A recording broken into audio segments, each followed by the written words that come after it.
నమస్తే శ్రీ సత్య న్యూస్ కి స్వాగతం. నేను పద్మావతి. ప్రజా సమస్యల పరిష్కారం కోసం నిర్వహించే స్పందన కార్యక్రమాన్ని కలెక్టరేట్లోని స్పందన భవన్లో కలెక్టర్ దినేష్ కుమార్ నిర్వహించారు.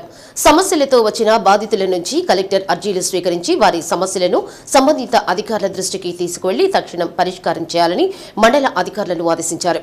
కార్యక్రమంలో JC Gopalakrishna, DRO Srilatha, ICDS PD Madhuri, special collector Jhansi Lakshmi, వివిధ శాఖల జిల్లా అధికారులు పాల్గొన్నారు.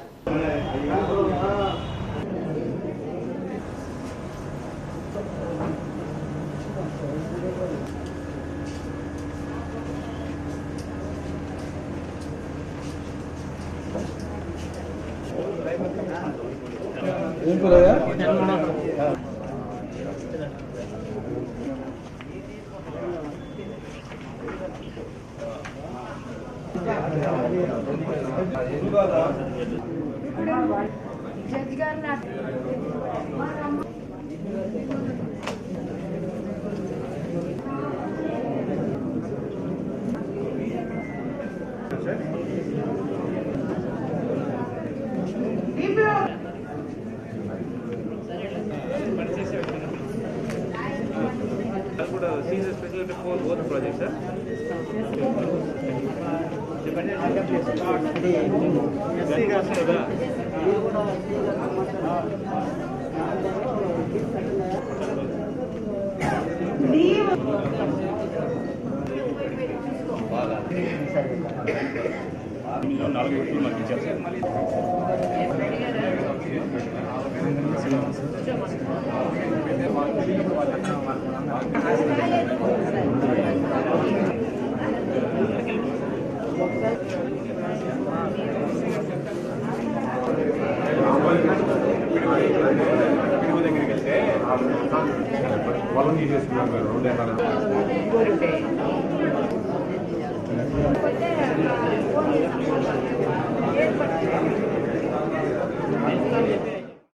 నగరంలోని 9వ డివిజన్లో జనసేనకు పెద్ద షాక్ తగిలింది. జనసేన డివిజన్ అధ్యక్షుడు వైసీపీ పార్టీలో చేరారు. యువనేత బాలినేని ప్రణీత్ రెడ్డి వైసీపీ కండువా కప్పి పార్టీలోకి ఆహ్వానించారు. ఇందిరమ్మ కాలనీలో జరిగిన కార్యక్రమంలో జనసేన డివిజన్ అధ్యక్షుడితో పాటు పలువురు జనసేన కార్యకర్తలు వైసీపీలో చేరారు. పులి వెంకటరెడ్డి కాలనీలో కూడా టీడీపీ నుండి పలువురు వైసీపీలో చేరారు. వారిని కూడా యువనేత ప్రణీత్ రెడ్డి వైసీపీ కండువా కప్పి పార్టీలోకి ఆహ్వానించారు. రానున్న ఎన్నికలు పేదలకు పెత్తందారులకు జరిగే ఎన్నికలుగా బాలినేని ప్రణీత్ రెడ్డి అభివర్ణించారు. సీఎం వైఎస్ జగన్మోహన్ రెడ్డి ప్రవేశపెడుతున్న సంక్షేమ పథకాలకు పలువురు ఆకర్షితులై పార్టీలో చేరుతున్నారని తెలిపారు. 80% వరకు ప్రతి ఒక్క ఇంటికి సంక్షేమ పథకాలు అందాయని పేర్కొన్నారు. వచ్చే ఎన్నికల్లో మా నాన్న బాలినేని శ్రీనివాసరెడ్డి 20,000 ఓట్ల మెజారిటీ పైనే వస్తుందని తెలిపారు. నగరంలో చాలా మంది జనసేన కార్యకర్తలు పార్టీలో చేర్చాలని ఫోన్ చేస్తున్నారని, త్వరలోనే అందరినీ పార్టీలో చేర్చుకుంటామన్నారు. కార్యక్రమంలో డివిజన్ అధ్యక్షుడు వెన్నపూస వెంకటరెడ్డి, పట్టణ మహిళా అధ్యక్షురాలు సువర్ణ, పున్నయ్య, మరియమ్మ, పోతంశెట్టి వెంకట రమణమ్మ నాయకులు పాల్గొన్నారు.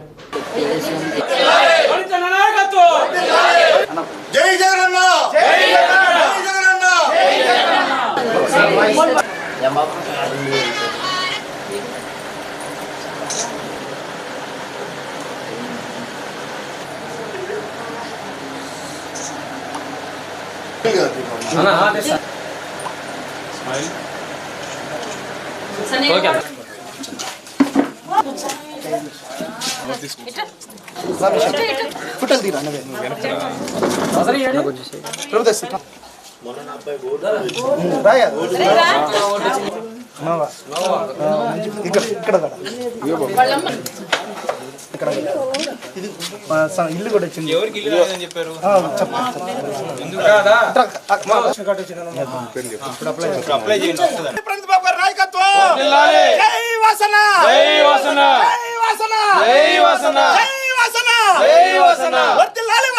వాళ్ళతో నీకేం పని?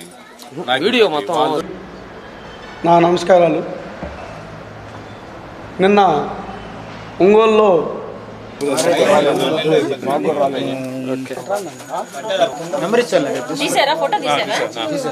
ఈరోజు ఈ 9వ డివిజన్లో జనసేన పార్టీకి సంబంధించిన డివిజన్ అధ్యక్షుడు సిద్ధవరపు రమేష్ బాబు చేరడం చాలా సంతోషంగా ఉంది. ఇది ఒకటే కాదు, చాలా ఏరియాల్లో ఒంగోలులో జనసేన కార్యకర్తలు మాకు ఫోన్ చేసి మేము పార్టీలో చేరిపోతామని ఫోన్లు వస్తూనే ఉన్నాయి. ఒకటే చెప్తున్నా, జగన్ గారు ఫస్ట్ నుంచి ఒకటే చెప్తా ఉన్నాడు, సింగిల్గా వెళ్దాం, ఒక ఇదిగా ఒక సింగిల్గా వెళ్దాం, సింగిల్గా ఫైట్ చేద్దాం అనే స్లోగన్ తెలియడు. ఎందుకంటే పబ్లిక్ మనం చేసాం అనే కాన్ఫిడెన్స్ ఆయనలో ఉంది ఫస్ట్ నుంచి. ఇన్ని రోజులు ఎలక్షన్స్ చేసాం, నాకు 20 years నుంచి పబ్లిక్లో తిరిగామని ఎలక్షన్స్ ఎక్స్పీరియన్స్ ఉంది. ఇది ఒక ఫ్యాక్ట్ చెప్తున్నాను, మాస్లో పోయిన ఎలక్షన్ కంటే ఈ ఎలక్షన్లో ఓటింగ్ పెరిగింది, కొంచెం క్లాస్లో తగ్గింది. అంటే ధనవంతుడికి పూవర్కి జరిగే ఎలక్షన్ ఇది వాస్తవంగా. ఈ స్కీమ్ ఉండే ఇంట్లో ఒకలాగా ఉంది, స్కీమ్ రాని ఇంట్లో ఇంకొంచెం ఒకలాగా ఉంది. సో ఇది క్లియర్గా చెప్తున్నాను, ఇది మాస్ వర్సెస్ క్లాస్ ఎలక్షన్. ప్రతి ఇంటికి ఆల్మోస్ట్ పథకాలు వచ్చినాయి. నాకు తెలిసిన వరకు 86% ఆఫ్ ద హౌస్ హోల్డ్స్కి ఆంధ్రప్రదేశ్లో ఏదో పథకం వచ్చింది. సో కన్ఫామ్గా జగన్ గారు గెలుస్తారు, దీనిలో ఏ డౌట్ లేదు. అట్లాగే ఇవాళ ఈ డివిజన్లో కార్పొరేటర్కి వైఎస్ఆర్సీపీ కార్యకర్తలందరికీ ధన్యవాదాలు తెలుపుకుంటున్నాను. ఎందుకంటే వాళ్ళు పగలు రాత్రి కష్టపడుతున్నారు. ఇంకా నెక్స్ట్ మొన్న తెలుగుదేశం పార్టీ వాళ్ళు క్రాకర్స్ కాల్చుకుంటున్నారు, ఎందుకు కాల్చుకుంటున్నారో తెలియట్లేదు. సో వచ్చే ఎలక్షన్ మంచి మెజారిటీతో గెలుస్తాం, 20,000 మెజారిటీ తగ్గదు. సో రెడీ ఒక 1 monthలో తెలిసిపోద్ది ఎలక్షన్ రిజల్ట్, 2 monthsలో తెలిసిపోద్ది ఎలక్షన్ రిజల్ట్ కూడా. థ్యాంక్స్ అండి ఇక్కడికి వచ్చినందుకు అందరికీ. అందరూ కలిసి పనిచేద్దాం, మన ఫ్యూచర్ బాగుంటుంది. కొండేపి నియోజకవర్గాన్ని అభివృద్ధిలో మొదటి స్థానంలో నిలుపుతానని రాష్ట్ర పురపాలక పట్టణాభివృద్ధి శాఖ మంత్రి డాక్టర్ ఆదిమూలపు సురేష్ అన్నారు. సింగరాయకొండ మండలం శానంపూడి గ్రామంలో పల్లెపల్లెకు సురేష్ అన్న సిద్ధం కార్యక్రమంలో మంత్రి సురేష్ పాల్గొన్నారు. ఇన్ఛార్జిగా బాధ్యతలు స్వీకరించి 2 నెలలు అయిందని, ఈ కాలంలో నియోజకవర్గంలోని గ్రామాలలో మౌలిక వసతుల కల్పనకు కృషి చేస్తున్నానని మంత్రి సురేష్ తెలిపారు. అన్ని మండలాల్లో రాబోయే వేసవిని దృష్టిలో పెట్టుకుని మరమ్మతులకు గురైన బోర్లను మరమ్మతులు చేయడంతో పాటు అవసరమైన చోట్ల కొత్త బోర్లు వేయిస్తున్నామన్నారు. ఇళ్లు లేని నిరుపేదలను గుర్తించి వారికి ఇంటి పట్టా ఇవ్వడమే కాక 3వ ఆప్షన్ ప్రకారం ఇళ్లు కూడా ప్రభుత్వం ఆధ్వర్యంలో నిర్మించి ఇచ్చేందుకు కృషి చేస్తారని భరోసా ఇచ్చారు. టీడీపీ నాయకుల ప్రలోభాలతో ఆ పార్టీలో చేరిన కొర్లపాటి చెన్నయ్య, యాదగిరి రాజు, చిరితోటి బ్రహ్మయ్య, బొమ్మల వీరబ్రహ్మయ్య, కోతల ఏసోబు మళ్లీ వైసీపీలో చేరారు. వీరికి మంత్రి సురేష్ పార్టీ కండువాలు కప్పి సాదరంగా ఆహ్వానించారు. వీరితో పాటు పంబా మధుబాబుతో కలిపి మొత్తం 10 కుటుంబాలు వైసీపీలో చేరాయి. ఇటీవల కాలంలో టీడీపీ నాయకులు ప్రజలతో మైండ్ గేమ్ ఆడుతున్నారని, టీడీపీ వారినే మళ్లీ ఆ పార్టీలో చేర్చుకుని వైసీపీ వారు టీడీపీలో చేరుతున్నారని అసత్య ప్రచారాలు చేస్తున్నారని మంత్రి సురేష్ విమర్శించారు. కార్యక్రమంలో సర్పంచి బుల్లెకూర బ్రహ్మయ్య, మసనం వెంకట్రావు, ఎంపీటీసీ ఆదిపోగు సుమతి, మాదాల శంకర్రావు, మాదాల నారాయణ, రావినుతల అంకయ్య, మండల పార్టీ అధ్యక్షులు Samanthula Ravikumar Reddy, Ennabathina Chinna, Chukka Kiran, Seelam Ramu, Vaddera corporation director Yanamala Madhavi, YCP నాయకులు, కార్యకర్తలు పాల్గొన్నారు.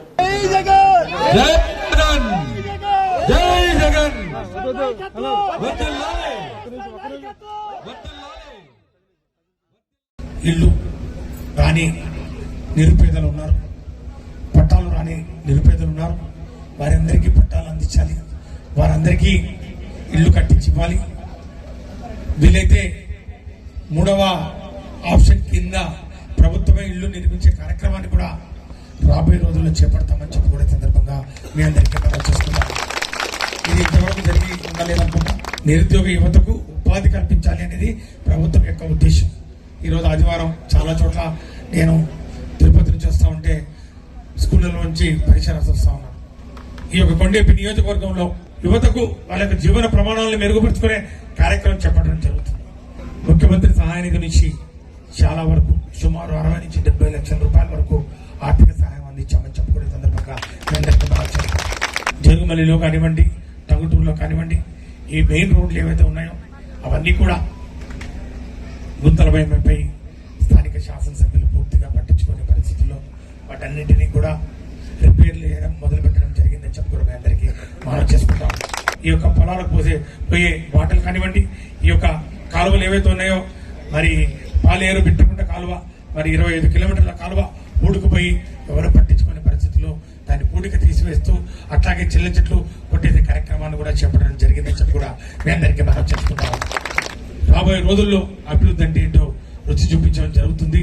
అభివృద్ధిని ఏ విధంగా మీ గుమ్మం వరకు తీసుకుపోతాం మీరు ఖచ్చితంగా ఒక్కసారి అవకాశం ఇస్తే చేసి చూపిస్తామని చెప్పి కూడా మీ అందరికీ మనవి చేసుకుంటూ రేపు జరగబోయే ఎన్నికల్లో మరి కొండేపి నియోజకవర్గ అభ్యర్థిగా ఆదిమూలం సురేష్ అని నేను జగనన్న పంపిన సైనికుడిగా ఒక్కసారి అవకాశం ఇవ్వండి.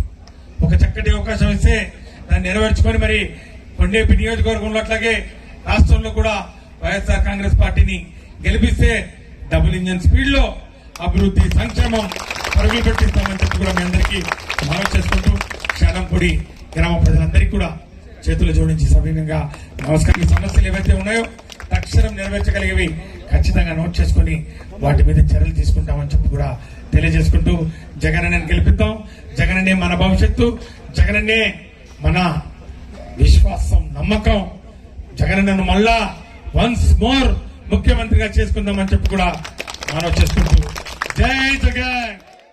కేంద్ర ప్రభుత్వం రవాణా రంగంపై ఉక్కుపాదం మోపుతూ కొత్త చట్టాన్ని తీసుకువచ్చి రవాణా రంగం కుదేలవ్వడానికి కారణమవుతుందని సిఐటియు అనుబంధ సంఘ నాయకులు విమర్శించారు.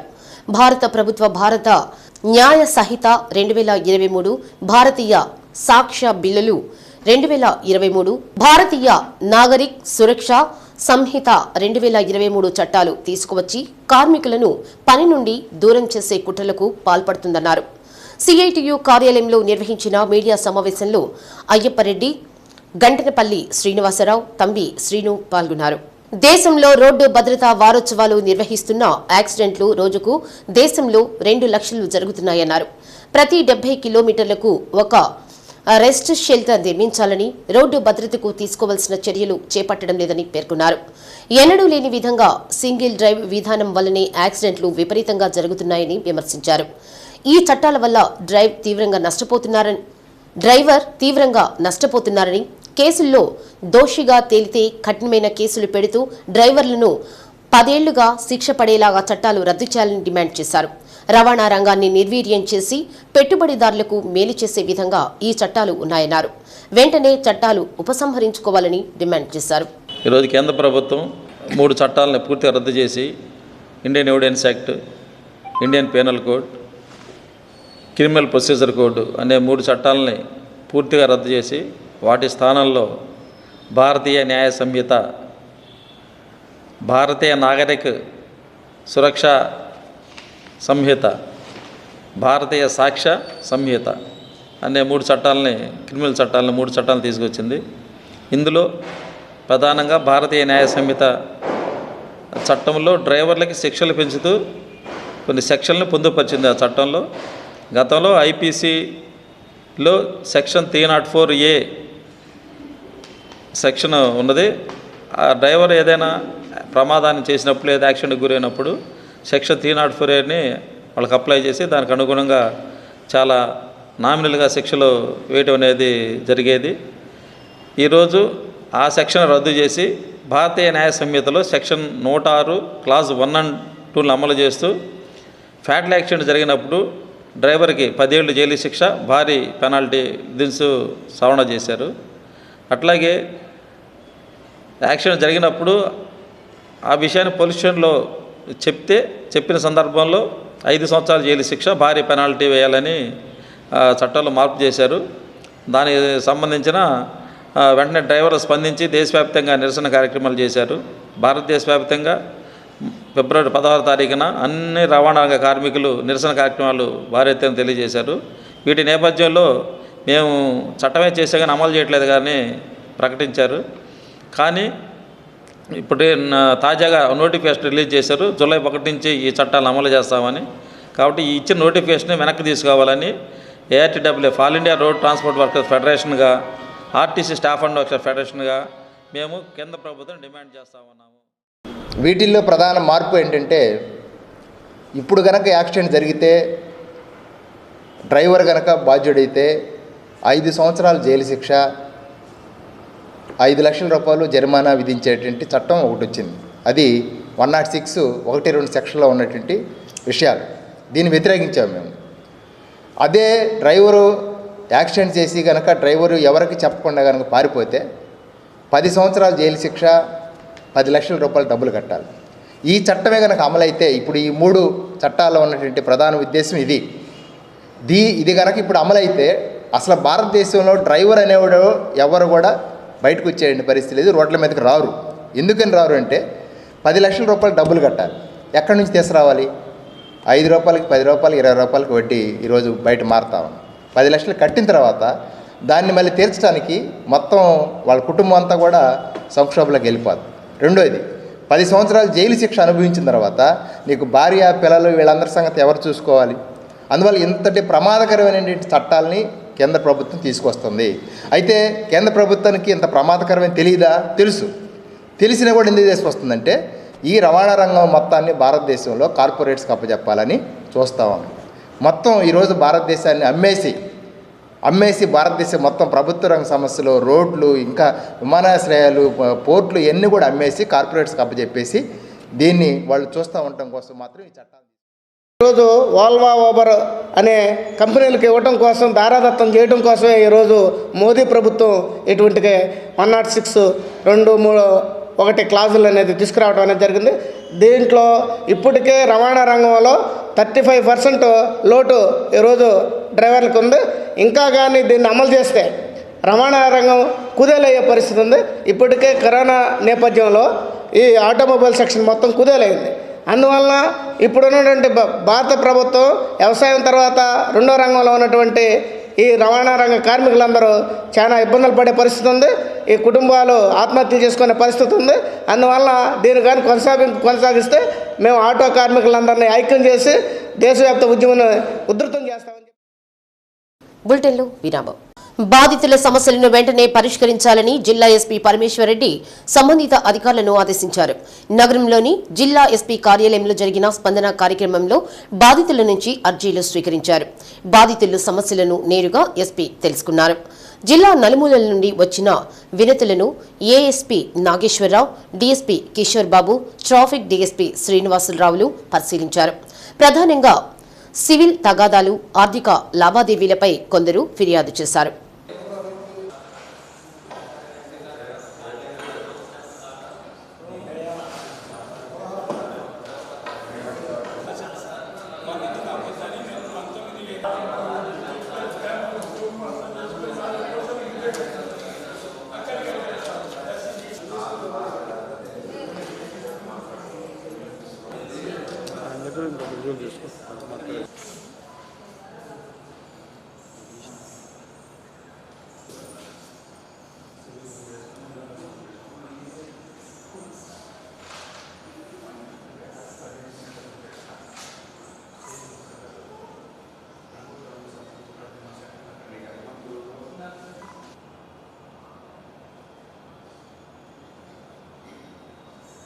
తెలుగు భాష కనుమరుగవుతోందని ఆందోళన చెందాల్సిన అవసరం లేదని, విద్యార్థులే సైన్యంగా ఏర్పడి తెలుగు భాషను తప్పక రక్షిస్తారని గురు సహస్రావధాని డాక్టర్ కడిమెళ్ల వరప్రసాద్ అన్నారు.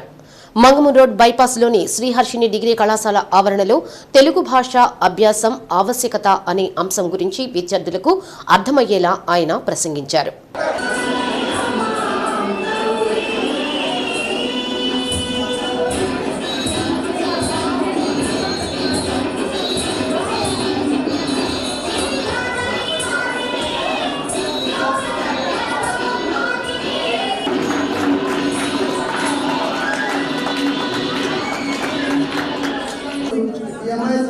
విద్యార్థుల్లో జ్ఞాపక శక్తి ఎక్కువని, మాతృభాషపై మమకారం ఉందని, వారిని మనం ప్రోత్సహించి మరింత ఉత్సాహపరచాలని వరప్రసాద్ అన్నారు. ఏదైనా సరే 1కి 10 సార్లు చదివితే రాకుండా ఉండే పాఠం ఉండదన్నారు. మాతృభాషలో పట్టుబట్టి సాధించిన వారు మాత్రమే ఇతర భాషల్లో రాణించగలరని గుర్తు చేశారు. తెలుగు పద్యాలను వినడం, అవధాన కార్యక్రమాలను చూడడం వల్ల భాష పట్ల మమకారం ఏర్పడుతుందని చెప్పారు. 8 కోట్ల మంది తెలుగు వారిలో 6 సహస్రావధానాలు ఉండడం తెలుగు జాతికి గర్వకారణమని అన్నారు. Junior chamber of international Lions Club of Ongole citizens ఈ కార్యక్రమాన్ని సంయుక్తంగా నిర్వహించగా జేఏసీ పూర్వ జాతీయ అధ్యక్షుడు నైనాల రామకృష్ణ సభాధ్యక్షత వహించారు. Lions Club of Ongole citizen అధ్యక్షుడు Vennapusa Sreeramulu Reddy, JAC chairman P Nandakumar, ఉపాధ్యక్షుడు కె శివకోటిరెడ్డి, జేఏసీ రాష్ట్ర ఉపాధ్యక్షుడు కె గోపీకిషోర్, విద్యావేత్తలు ఎస్డి ఇస్మాయిల్, సోమినేని సురేష్ తదితరులు నిర్వాహకులుగా వ్యవహరించారు. తెలుగు భాషా సేవకులకు సత్కార కార్యక్రమంలో భాగంగా తెలుగు భాషకి సాహిత్యం, నాటకం, రచనల ద్వారా సేవ చేస్తున్న పలువురిని ఘనంగా పురస్కారాలతో సత్కరించారు. ఉన్నం జ్యోతివాసు, గణపతిరాజు వెంకట్రావు, షేక్ మహబూబ్ జాన్, నెమ్మాని సీతారామూర్తి, మైనంపాటి సాయికుమార్, దేనుకొండ వెంకట సుబ్బారావులను తెలుగు భాష పురస్కారాలతో సత్కరించారు. అందుకని ఇది చాలా సులువుగా వస్తుంది. ఓసారి వింటే దీన్ని మనం మరిచిపో, అంత గొప్ప భాష కనుక చాలా మందికి తెలుగు కష్టమనే ఒక అనుమానం ఉంటే, ఒక భ్రాంతి ఉంటే దాన్ని తొలగించుకోండి. రెండవది, ఈ ఒదుగుదలకు ఉదాహరణగా తిరుపతి వెంకట గౌడ్ అని చెప్పుతున్నారు. వారు ఓ పద్యం చెప్పారు. ఏనుగు నెక్కినాము ధరణీంద్రులు మ్రొక్కగా నిక్కినాము, సన్మానములందినాము బహుమానములంగ్రహించినాము, యవ్వానిని లెక్క చేయక నివారణ దిగ్విజయం పునర్చి, ప్రజ్ఞానిధులంచు పేరుకొని నారము నీవలనం సరస్వతి అన్నారు. ఇప్పుడు ఇదే పద్యాన్ని మనం ఆ భాషను ఎలాగ వదులుతుందో భాష చూడండి. ఏనుగు నెక్కినాము ధరణీంద్రులు మ్రొక్కగా, ధరణీంద్రులు మ్రొక్కగా నెక్కినాము సన్మానములందినాము, సన్మానములందినాము బహుమానములంగ్రహించినారము, బహుమానములంగ్రహించినారమెవ్వానిని లెక్కసేయక, యవ్వానిని లెక్కసేయక నివారణ దిగ్విజయం పునర్చి, ప్రజ్ఞానిధులంచు పేరుకొని నారము, ప్రజ్ఞానిధులంచు పేరుకొని నారము నీవలనం సరస్వతి. శ్రీ కళాంజలి కళా పరిషత్ సాంస్కృతిక సేవా సంస్థ ఆధ్వర్యంలో నిర్వహించిన సినీ సంగీత విభావరి ప్రేక్షకులను విశేషంగా అలరించింది. సంస్థ వ్యవస్థాపక అధ్యక్షులు, గాయకులు ఆర్ వేణు మాస్టర్ ఆధ్వర్యంలో ముందుగా కళాకారులు ఘంటసాల వెంకటేశ్వరరావు చిత్రపటానికి పూలమాలలు వేసి నివాళులర్పించారు. అనంతరం అప్పిశెట్టి రత్తయ్య, బొమ్మల వెంకటేశ్వర్లు, అన్నంరాజు రమేష్, ఎస్కే వలి, సుబ్బారావు, డి శివప్రసాద్, అన్నపూర్ణ, శైలజ తదితరులు సినీ గీతాలు ఆలపించారు. కార్యక్రమంలో ఆర్వి రమేష్ వ్యాఖ్యాతగా వ్యవహరించగా, కీబోర్డుపై ఇర్మియా, ప్యాడ్స్పై సురేష్, డ్రమ్స్ మోహన్, కంజరి గుర్రం కృష్ణ, తబలాపై శివప్రసాదులు వాద్య సహకారాన్ని అందజేశారు. జీవిలో తారకలు, భూమిలో మానవులు, ధూళిలో కలసిన అన్న చెల్లిళ్ళ జన్మ బంధాలు నిత్యమై నిలుచులే. లాలి పాపాయి హాయి పాపాయి, లాలి పాపాయి జో జో, లాలి పాపాయి జో జో.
సంధ్యా సమయంలో ఒక దేవత ఉదయించింది.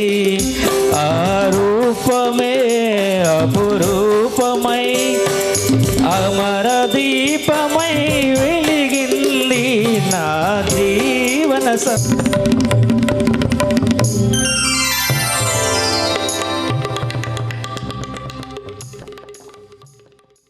చూపిన దేవత ఈ చేయి ఎన్నడు వీడక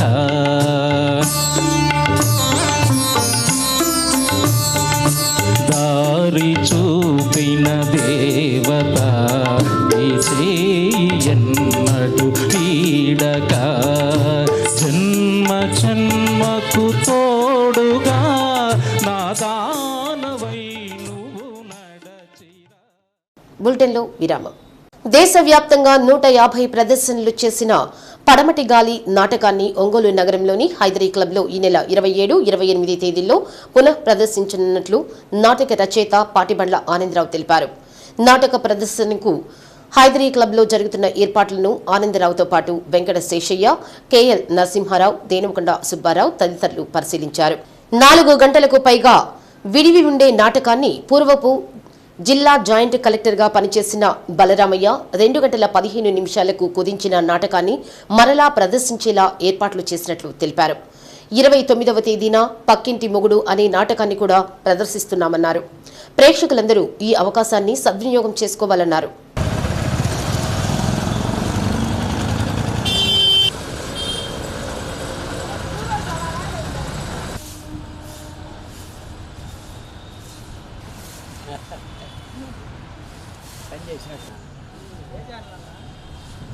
సత్యాన్వేషణ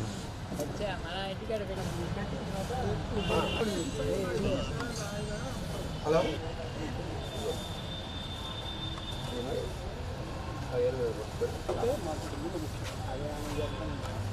సార్ మీరు కానీ మంచినీళ్ళు తెచ్చుకున్నారు ఎల్లుండి 3 వరుసగా 29 పక్కిండు అదే 2 రోజులు పడమటి కాదు 2 రోజులు పడమ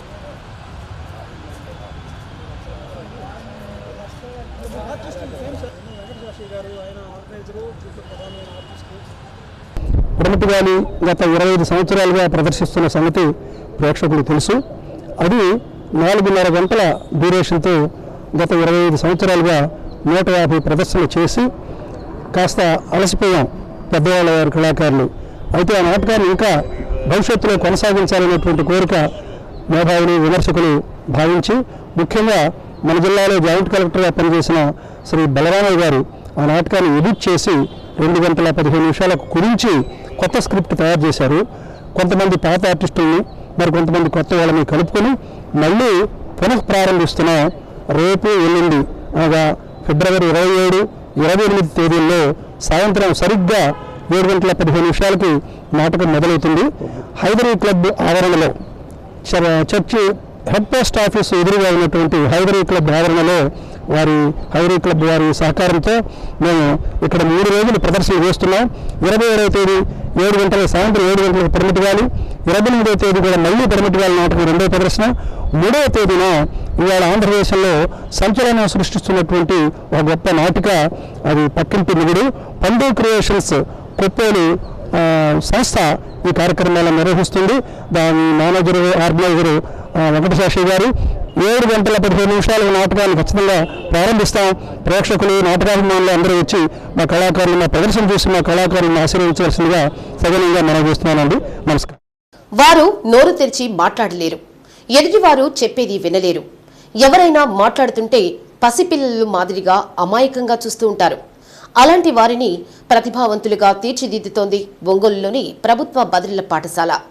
3 దశాబ్దాల క్రిందట ప్రారంభించిన ఈ పాఠశాల ప్రకాశం జిల్లాలోని బదిలీల విద్యార్థులనే కాకుండా ఇతర జిల్లాలకు చెందిన వారిని కూడా చేర్చుకుని వారిని విభిన్న ప్రతిభావంతులుగా తీర్చిదిద్దుతోంది. వారికి దిశానిర్దేశం చేస్తూ జీవితంలో నిలదొక్కునేలా పునాదులు వేస్తోంది. ఈ నేపథ్యంలో ప్రభుత్వ బదిలీల పాఠశాలపై ప్రత్యేక కథనం.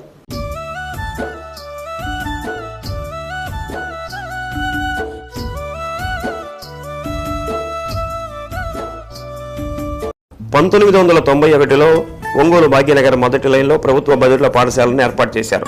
ఇక్కడ 1 నుంచి 10వ తరగతి వరకు బదిలీ విద్యార్థులకు రెసిడెన్షియల్ తరహాలో ప్రత్యేక విద్యను అందిస్తున్నారు. సైన్ లాంగ్వేజ్లో ప్రత్యేక శిక్షణ పొందిన ట్రైన్డ్ గ్రాడ్యుయేట్ టీచర్లు బదిలీ విద్యార్థులకు పాఠాలు బోధిస్తున్నారు. ఇక్కడ చదువుకున్న విద్యార్థుల్లో ఎక్కువ మంది ప్రభుత్వ ఉద్యోగాలు సాధించుకుని జీవితాల్లో స్థిరపడటం విశేషం. ప్రస్తుతం ఈ పాఠశాలలో 36 మంది బాలికలు 76 మంది బాలురు విద్యను అభ్యసిస్తున్నారు. ఏడాదిన్నర కిందట ప్రభుత్వ బదిలీల పాఠశాలను భాగ్యనగర్లోని వెలుగు ఆఫీస్ ప్రాంగణంలో గల సొంత బిల్డింగ్లోకి మార్చారు. సువిశాలమైన స్థలంలో ఈ పాఠశాల ఉండటంతో అక్కడి ఫ్యాకల్టీ బదిలీ విద్యార్థులను సాధారణ విద్యార్థుల మాదిరిగా అన్ని రంగాల్లో తీర్చిదిద్దుతున్నారు. బదిలీ విద్యార్థుల ప్రతిభను చూసిన వారు బేష్ అంటూ వారిని అభినందించకుండా ఉండలేరు. అయితే ఈ పిల్లలకి అనేది ఫస్ట్ మనం చేయడం అనేది మన అదృష్టంగా భావించుకుంటాము. ఎందుకంటే వీళ్ళకి ప్రతి ఒక్కటి కూడా సైన్ లాంగ్వేజ్ ద్వారా చెప్పాలి. ఇవన్నీ లెసన్స్ కానీ ప్రతి ఒక్కటి మనం వాళ్ళకి ప్రతి ఒక్క పిల్లోడికి సైన్ లాంగ్వేజ్ ఉంటుంది. ఈ అబ్బాయికి ఈ సైన్, టీచర్స్ కూడా ఒక్కొక్క టీచర్కి ఒక సైన్ ఉంటుంది. కాబట్టి ఇవన్నీ కూడా పిల్లలు నేర్చుకొని మా దగ్గర 10th క్లాస్ వరకు బాగా చదువుకొని వాళ్ళు ఎంతోమంది మన పిల్లలు ఉద్యోగం వచ్చి ఉన్నారు చాలామంది. మేమందరం ఏంటంటే వీళ్ళకి సేవ చేయడం అనేది సేవ అని కాదు, మా బాధ్యత. పిల్లలకు కూడా మంచి ఉపాధి కల్పించే విధంగా మేమందరం కూడా పోరాడతాము. ఇక్కడికి వచ్చేటప్పటికి ఒక తెలుగు, మ్యాథ్స్, సైన్స్, సోషల్ 4 సబ్జెక్టులు ఉంటాయి. హిందీ, ఇంగ్లీష్ ఉండదు వీళ్ళకి.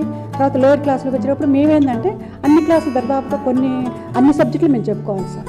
రెస్పాండ్ అయ్యి వాళ్ళు చెప్పే సైన్ లాంగ్వేజ్ రెస్పాండ్ అవుతున్నారు అనేది మనకు అర్థమైపోతుంది. ఎందుకంటే వాళ్ళు చేయెత్తి వాళ్ళు సైన్ లాంగ్వేజ్లో వాళ్ళు చెప్తూ ఉంటారు కాబట్టి వీళ్ళు రెస్పాండ్ అవుతున్నారు. రెస్పాండ్ అవ్వకపోతే మళ్ళీ 4-5 సార్లు మేము ఆ పిల్లల్ని మేము మళ్ళీ ఒకసారి కనుక్కొని మళ్ళీ ఒకసారి కాదు 4-5 సార్లు కూడా వాళ్ళకి వచ్చే వరకు మేము పోరాడతాం. అంతమంది ఒకేసారి దాన్ని రెస్పాండ్ అవుతారు అంటే వాళ్ళకి వినపడిద్ది, బయట చూస్తారు. అంత బయటనే కాదు, ఆటోమేటిక్గా వాళ్ళు రెస్పాండ్ అవుతారు. ఈ పిల్లలకంటే సైన్ లాంగ్వేజ్ ద్వారా మనం చెప్పేటప్పుడు ఆటోమేటిక్గా వీళ్ళకి అర్థమవుతుందా లేదనేది వాళ్ళు రెస్పాండ్ అయ్యే దాన్ని బట్టి మనకి తెలిసిపోతుంది. కాబట్టి ఒకసారి కాదు 4 సార్లు అడగమంటాం. మీకు ఏం డౌట్ ఉంటే చెప్పండి, అర్థం లేదా మళ్ళీ అడగండి, మళ్ళీ మమ్మల్ని అడగండి అని చెప్పే విధంగా మేము ముందుకు వెళ్తాం సార్. చాలా జాగ్రత్తగా కాబట్టి మనందరం కూడా జాగ్రత్తగా వెళ్ళాలి. వెళ్ళకపోతే యాక్సిడెంట్ అయి చనిపోతాం.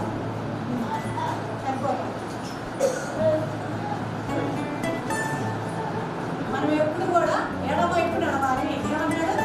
మనందరం కూడా ఎడమవైపు నడవాలి అని చెప్తాం. ఓకే, చూసుకొని నడవాలి. ఇక్కడ ఈ విద్యార్థులతో కలిసి ఉండడం వల్ల మేము ఎలా ఉండాలి అనేది వీళ్ళ దగ్గర నుండి సైన్ల ద్వారా మేము నేర్చుకున్నాం. వీళ్ళంతా కూడా చాలా బాగుంటారు. మనం ఏది నేర్పితే అదే నేర్చుకుంటారండి. చిన్న పసిపిల్లలకి మేము ఎలా చెప్తామో అలాగా వీళ్ళకి కూడా చిన్నప్పటి నుండి మనం ఏది చెప్తే అది నేర్చుకుంటారు.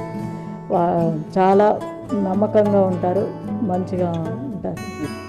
మనం ఏది చెప్తే అదే నేర్చుకుంటారు. మనం మంచిగా చెప్తాం కాబట్టి వాళ్ళు కూడా మంచిగా నేర్చుకుంటారండి. మా దగ్గర 10th క్లాస్ ఫస్ట్ క్లాస్ నుండి 10th క్లాస్ వరకు ఉన్నారండి.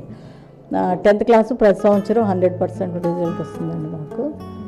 అదే అందరూ టీచర్స్ అందరూ కూడా పిల్లలందరినీ బాగా చూస్తామండి. మేము వీళ్ళకి సైన్ లాంగ్వేజ్ ద్వారా పాఠాలను చెప్తామండి. టీచింగ్ ఎయిడ్స్, చార్ట్స్ ఉపయోగిస్తాము.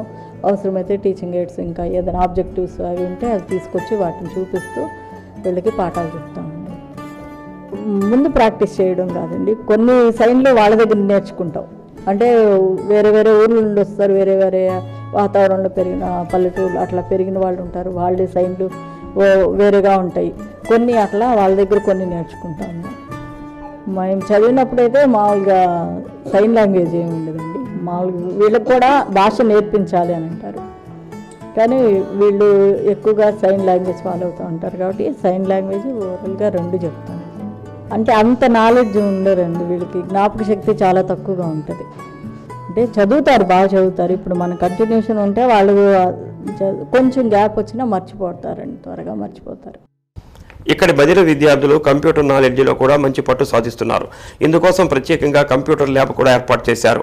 వర్డ్, ఎక్సెల్ వంటి వాటిలో కూడా ప్రతిభ కనబరుస్తున్నారు. ఇవి కాకుండా డిజిటల్ క్లాస్ రూమ్లో యూట్యూబ్ ఛానల్ ద్వారా అడ్వాన్స్డ్ కోర్సులను తెలుసుకుంటూ బదిలీ విద్యార్థులు అప్డేట్ అవుతున్నారు. వేస్ట్ మెటీరియల్తో వివిధ రకాల ఆకృతులను తయారు చేస్తున్నారు. పిస్తా పప్పు పెంకుతో తయారు చేసిన ఆకృతులు ప్రత్యేక ఆకర్షణగా నిలిచాయి. పిల్లలకి కంప్యూటర్లో పెయింటింగ్, తర్వాత డ్రాయింగ్, వర్డ్, ఎక్సెల్ అన్నీ నేర్పుతాము. అంటే భవిష్యత్తులో వాళ్ళు ఒక లెటర్ ఏదన్నా కమ్యూనికేట్ రాయాలన్నా ఎలా చేయాలి అవన్నీ కూడా నేర్పుతాము. తర్వాత డిజిటల్ క్లాస్ రూమ్లో వచ్చి యూట్యూబ్ ఛానల్లో పిల్లలకి సంబంధించిన పాఠాలు అన్నీ చూపించి ఎక్స్ప్లెయిన్ చేస్తాము. ఇప్పుడు ప్రతిదీ కూడా సిస్టమ్ బేస్డ్గానే మనం కరస్పాండెన్స్ చేయాలన్నా కూడా ప్రతిదీ ఆన్లైన్లోనే చేస్తున్నాం కాబట్టి వాళ్ళకి ఈ కంప్యూటర్ విద్య చాలా ఉపయోగపడాలని కూడా మా ఉద్దేశం. 8th, 9th, 10th ఉపయోగపడుతుంది. అంటే మా పిల్లలు వినలేరు కానీ చూసి బాగా గుర్తుపెట్టుకుంటారు కాబట్టి ప్రతిదీ కూడా పిక్చరైజేషన్ ఉంటే వాళ్ళు చూసి అది బాగా గుర్తుంచుకొని మనం ఏంది మనం చూసింది మనకు ఒకసారి గుర్తుండదు, మనం వింటూ ఉంటాం. కానీ మా పిల్లలు అలా కాదు, వాళ్ళు వినలేరు కాబట్టి చూసిందే బాగా గుర్తుంచుకొని వాళ్ళకు ఉపయోగపడేటట్టు చేసుకుంటాం. వాళ్ళకి బాగా అంటే కంప్యూటర్ విద్య చాలా అవసరం. మేము ఇంత సర్వీస్లో కూడా ఇప్పుడు అప్డేట్ అవుతున్నాము. వాళ్ళకి కూడా ముందు అవసరం ఉంటుందని నేను కోరుకుంటున్నాను. మా పిల్లలు అంటే కొంతమంది, అందరూ నేను చెప్పను, కొంతమంది చాలా షార్ప్గా ఉంటారు, టెక్నాలజీని బాగా వాడతారు, మనకు తెలియదు కూడా వాళ్ళకి తెలుస్తుంది. వాళ్ళు కూడా మా నార్మల్ పిల్లలతో మింగిల్ అయ్యి మంచిగా అన్నిట్లలో ముందుండాలని కోరుకుంటున్నాను. బదిర విద్యార్థులకు ప్రతిరోజు 1 గంట సేపు యోగా తరగతులు నిర్వహిస్తుంటారు. ఇక్కడ పిఈటి విజయకుమారి ప్రత్యేక శ్రద్ధ తీసుకుని తాను ఆసనాలు వేస్తూ వారి చేత యోగాసనాలు వేయిస్తున్నారు. పద్మాసనంతో పాటు సూర్య నమస్కారాలు చేయడంలో బదిర విద్యార్థులు బలా అనిపిస్తున్నారు. ఇక చెస్, క్యారమ్స్, వాలీబాల్లో కూడా వారు ప్రతిభ చాటుతున్నారు. పిఈటి విజయకుమారి తన పదోన్నతి వదులుకొని బదిర విద్యార్థులను మంచి క్రీడాకారులుగా తీర్చిదిద్దేందుకు కృషి చేస్తున్నారు. ప్రపంచ దివ్యాంగ దినోత్సవం సందర్భంగా నిర్వహించే క్రీడా పోటీల్లో ఇక్కడ విద్యార్థులు రాష్ట్ర స్థాయిలో పతకాలు సాధించడం విశేషం.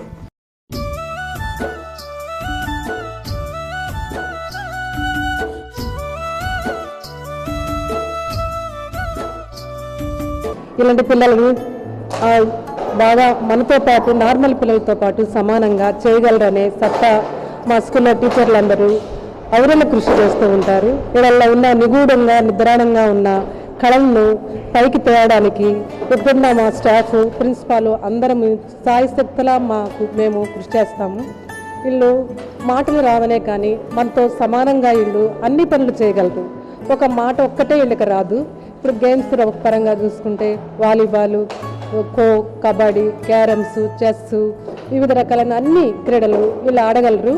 ఫౌండేషన్ ఫస్ట్ క్లాస్ నుంచి మా దగ్గరే ఉంటారు కాబట్టి వీళ్ళకి మంచి ఫౌండేషన్ ఇచ్చి 10th తర్వాత వాళ్ళని బయటకు పంపిస్తే వాళ్ళ కాళ్ళ మీద బ్రతకగల శక్తిని, వాళ్ళ కాన్ఫిడెన్స్ని వాళ్ళకి ఇచ్చి మేము బయటకు పంపిస్తాము. అన్ని రకాల ఆసనాలు వేస్తారు వీళ్ళు. అన్ని పద్మాసనము, గోముఖాసనము, ఇంకా రకరకాల మళ్ళీ ఈ సూర్య నమస్కారాలు చాలా బాగా చేస్తారు. పిల్లలు మొత్తం స్కూల్ మొత్తం సూర్య నమస్కారాలు, ఏ పిల్లవాడిని అడిగినా సూర్య నమస్కారాలు అంటే ఏది చూపించేస్తారు. స్టేట్ వైడ్గా వెళ్ళి చాలా ప్రైజులు తెచ్చుకున్నాము. మన సీఎం గారితో చాలామందితో స్టేట్ వైడ్లో చాలా ప్రైజులు తెచ్చుకున్నాము. వీళ్ళకి హెల్ప్ఫుల్గా మాకు జాబ్ అనే ఒక వృత్తిపరమనే కాకుండా మేము స్వతహాగా ఒక డెడికేటెడ్గా వీళ్ళని పెంచి పోషిస్తున్నాం. మా పిల్లలేమో కానీ మా పిల్లలు అని చెప్పుకుంటాం, బయటకు వెళ్తే మా పిల్లలే అని చెప్తాం. మా పిల్లలు అంటే బయట వాళ్ళు ఏమనుకుంటారు, ఏంటమ్మా మీ పిల్లల అంటే మా పిల్లలే, ఎక్కడ తీసుకెళ్ళి మా పిల్లలు అంతే. మా పిల్లల కన్నా ఈయనే మిన్నగా చూస్తాము. వీళ్ళకి సేవ చేయాలి, ఇలాంటి పిల్లలకే కదా సేవ చేయాల్సింది. మిగతా వాళ్ళకి చెప్పినా చెప్పకపోయినా వాళ్ళు చేసేస్తారు. ఇలాంటి పిల్లలకు సేవ చేస్తే నాకు దేవుడు నన్ను సుఖంగా చూస్తాడు. ఈ పిల్లలకి నేను సేవ చేయాలని నిర్ణయించుకొని ఇక్కడే స్థిరపడిపోయాను.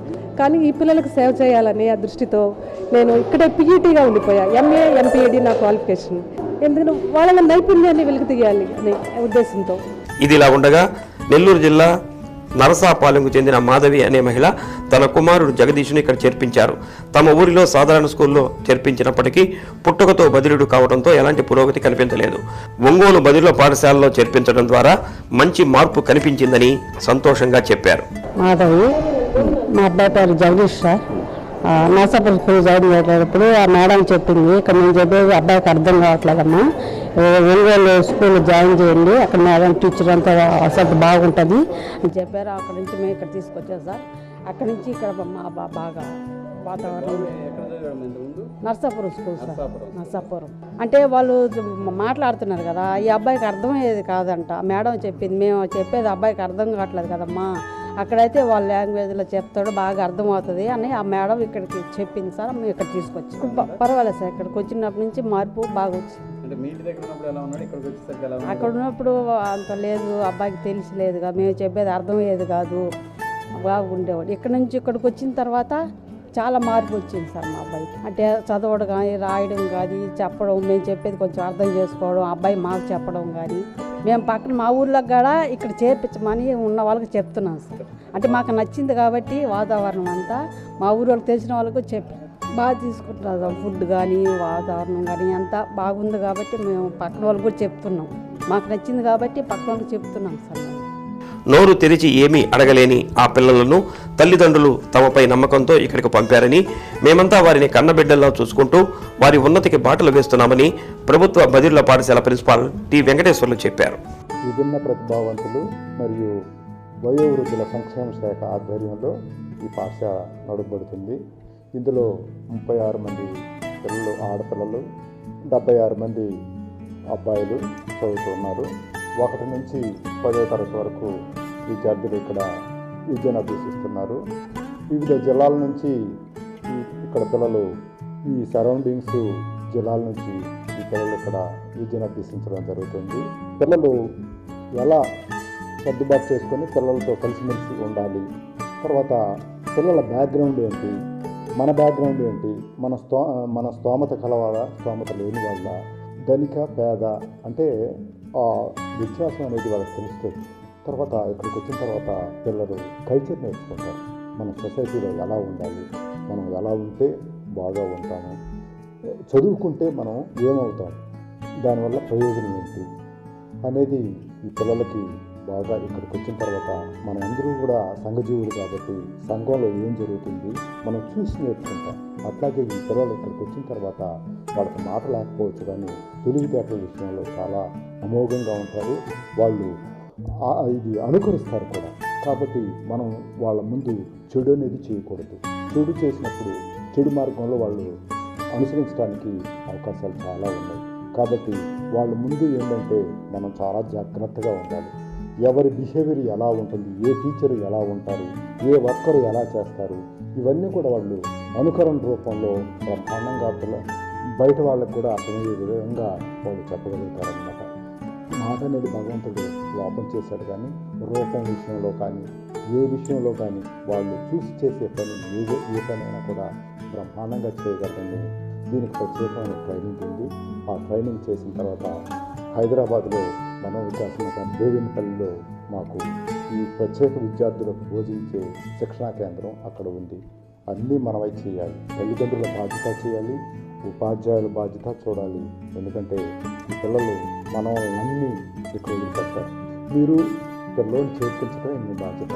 వారిని బాగోగులు అన్నీ, వారికి ఏ ఇబ్బంది వచ్చినా మీ దృష్టికి తీసుకురావటం, లేకపోతే హాస్పిటల్లో చూపించటం, ప్రాథమిక అవసరాలన్నీ తీర్చటం, తర్వాత వాళ్ళని జాగ్రత్తగా చూసుకోవటం నిరంతరం ఉండి ఈ పిల్లలకి చేసే బాధ్యత నాదమ్మ అని పేరెంట్స్కి నేను హామీ ఇస్తూ ఉన్నాను. చాలామంది పిల్లలు మా దగ్గర 10th పాస్ అయిన తర్వాత వాళ్ళు కొంతమంది బ్యాక్లాగ్ పోస్టుల ద్వారా మన జిల్లా అధికారి గారి ఆధ్వర్యంలో వారి అపాయింట్మెంటు వాళ్ళ ఆర్డర్ ద్వారా చాలామంది ఉద్యోగాలు చేస్తూ ఉన్నారు.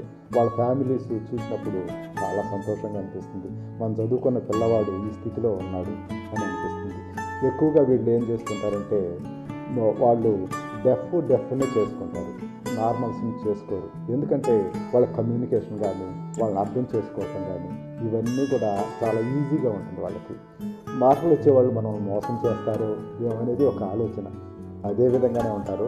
మా దగ్గర చేసుకున్న 2 డెఫ్ అండ్ డెఫ్ పిల్లలు కూడా మామూలు పిల్లలు పుట్టిన వాళ్ళు ఉన్నారు. ఇంకా నా శిష్యురాలు బాపట్లో చదువుకుంది. ఆ అమ్మాయికి 2 పిల్లలు కూడా మళ్ళీ ఎలాగే పుట్టారు. కొన్ని అది విషాదం అనిపిస్తుంది. మనం చేయలేనిది ప్రకృతి, మనం ఏమీ చేయలేము. కాబట్టి ఈ పిల్లలు అన్ని రంగాల్లోనూ అన్ని రకాలుగా వాళ్ళు చూసి చేసే పని అన్ని రంగాల్లో విజయవంతంగా చేయగలరని నేను ఇన్నేళ్ల సర్వీస్లో నా ఆత్మవిశ్వాసంతో నేను తెలియపరుచుకుంటున్నాను. ఇటువంటి పిల్లలు మీకు తటస్థించినప్పుడు మా పాఠశాలలో చేర్పించాల్సిందిగా కోరుతున్నాము. మా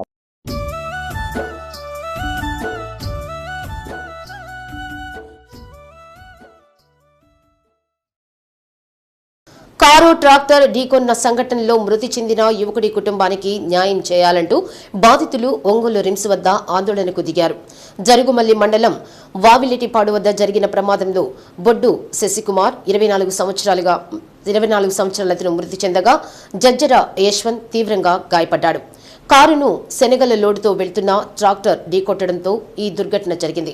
ప్రమాదానికి కారకులైన వారి నుంచి తమకు పరిహారం అందించి న్యాయం చేసే వరకు మృతదేహాన్ని తీసుకువెళ్లబోమని కుటుంబీకులు, బంధువులు ఆందోళనకు దిగారు. మృతదేహాన్ని రిమ్స్ ఎదుట ట్రంక్ రోడ్డుపై పెట్టి రాస్తారోకో చేశారు. దీంతో వాహనాల రాకపోకలకు అంతరాయం ఏర్పడింది.